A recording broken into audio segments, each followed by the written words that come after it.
আরও একটা রাশিবিজ্ঞানের short question, এটা খুব ইম্পর্টেন্ট কোশ্চেন, পরীক্ষায় দেওয়ার মতো। পরিসংখ্যা বিভাজনে গড়, আচ্ছা গড়ের ফর্মুলাটা লিখে দিই, এক্স বার সমান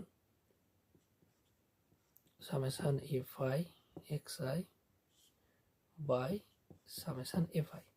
ঠিক আছে, তাহলে এখানে আমাকে এক্স বার বলে দিয়েছি 8.1, আর এটা হচ্ছে 132 প্লাস 5k বাই 20। এবার এটা ক্যালকুলেশন করলে আসবে 132 প্লাস 5k, এটা গুণ করলে হচ্ছে 162। তাহলে 5k সমান হবে 162 মাইনাস 132 সমান 30। তাহলে k সমান হচ্ছে 30/5 মানে 6 হচ্ছে তোমার অ্যান্সার। ঠিক আছে, এটা একটা ইম্পর্টেন্ট কোশ্চেন, পরীক্ষা দেওয়ার মতো।